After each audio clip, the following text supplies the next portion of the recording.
कोई बुलवाने को राजी नहीं है तो हम क्या करें पार्लियामेंट में? अगर हम अपने लोगों की आवाज नहीं उठा सकते तो हम पार्लियामेंट में क्या करेंगे? सवाल ये, जिस तरह से आजादी के समृद्ध काल में जिसका प्राइम मिनिस्टर जिक्र करते हैं, फिर भी लगातार हत्याएं हो रही है। आपकी योजनाओं का लाभ तो तब लेंगे ना जब जिंदा रहेंगे। जब जिंदा ही रहेंगे तो क्या करेंगे? शंकर लाल मेघवाल को काट के मार दिया तलवार से, पुलिस एफआईआर नहीं निकली, गिरफ्तारी नहीं कर रही है।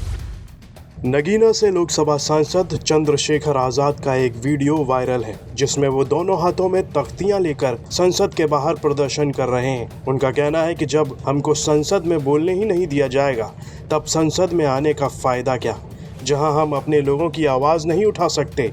साथ ही वो ये भी कहते दिख रहे हैं कि हमारे समाज के लोगों की हत्याएं हो रही हैं लेकिन कोई भी कुछ बोलने को तैयार नहीं है। राजस्थान और उत्तर प्रदेश में आदिवासी और दलितों की हत्या हो रही है, उनके खिलाफ अत्याचार लगातार बढ़ रहा है। हम उनकी आवाज़ उठाना चाहते हैं लेकिन हमको बोलने नहीं दिया जा रहा।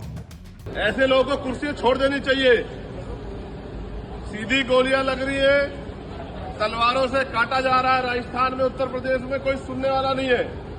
हमने स्पीकर साहब से कहा कि हमें बोलने का मौका दो, तो कोई बुलवाने को राजी नहीं है तो हम क्या करें पार्लियामेंट में? अगर हम अपने लोगों की आवाज नहीं उठा सकते तो हम पार्लियामेंट में क्या करेंगे? सवाल ये, जिस तरह से आजादी के समृद्ध काल में जिसका प्राइम मिनिस्टर जिक्र करते हैं, फिर भी लगातार हत्याएं हो रही है। आपकी योजनाओं का लाभ तो तब लेंगे ना जब जिंदा रहेंगे। जब जिंदा ही रहेंगे तो क्या करेंगे?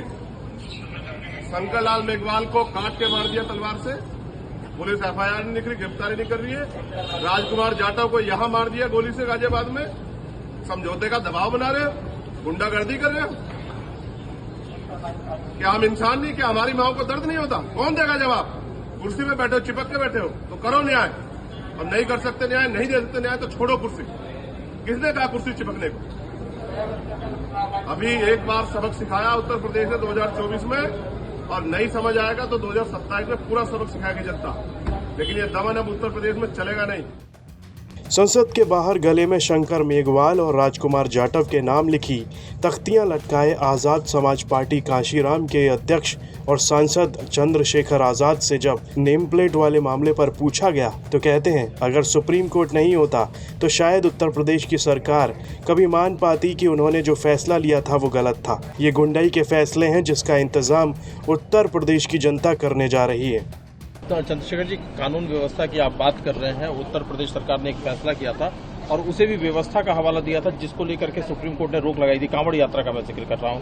आज पिटीशन दायर करते हुए उत्तर प्रदेश सरकार अपने फैसले का बचाव कर रही है। वो कह रही है कि ये ट्रांसपेरेंसी बरकरार रहे, इसके लिए ये किया। जो भर्ती आ रही है उसमें भी ट्रांसपेरेंसी रख लो। 69 शिक्षक भर्ती में 20,000 पदों घोटाला किया है, 6,800 नियुक्तियां आपने जारी की थी, उसका भी उसमें भी ट्रांसपेरेंसी रख लो। कहां का ट्रांसपेरेंसी रखोगे? ट्रांसपेरेंसी सिर्फ जो है दलितों, पिछड़ों, मुसलमानों बांटने में नजर आती है, उसके अलावा नजर आती है। मैं फिर आपसे कह रहा हूं, अगर सुप्रीम कोर्ट नहीं होता तो शायद उत्तर प्रदेश सरकार कभी ये मान पाती कि उन्होंने जो फैसला किया था, उन्होंने जो ऑर्डर पास किया था वो गलत था।